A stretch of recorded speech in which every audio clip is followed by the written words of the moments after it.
This video will cover the accessibility features that are available to you within a Microsoft Teams meeting. So, this can be really useful for you if you're joining a meeting for a variety of purposes, for example, for an interview, or even if you're hosting meetings as an organizer.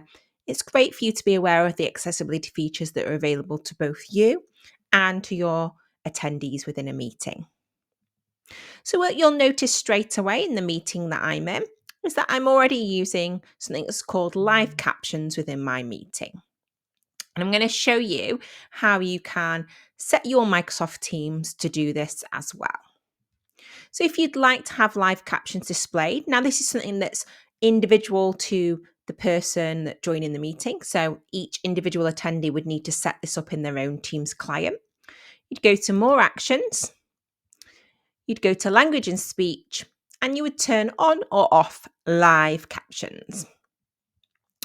Now, if like me, you would like to use live captions in every Teams meeting, perhaps you just find it useful to follow along with the different speakers, or maybe you're hard of hearing, or maybe your preference is just to have the text captioned, then you also have the option in Settings and the Accessibility tab to always show captions in my meetings. And if you toggle that on like I have, then it will always automatically show those live captions for you.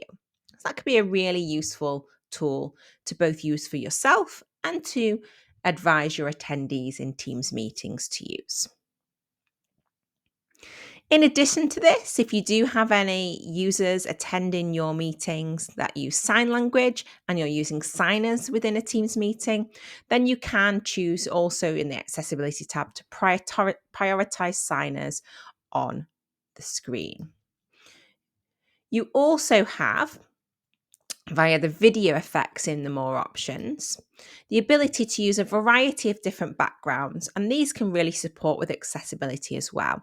So, for example, using a blurred background allows any attendees to focus on the speaker without any visual distractions behind them. This can be really obviously useful if you do have any signers within the meeting as well.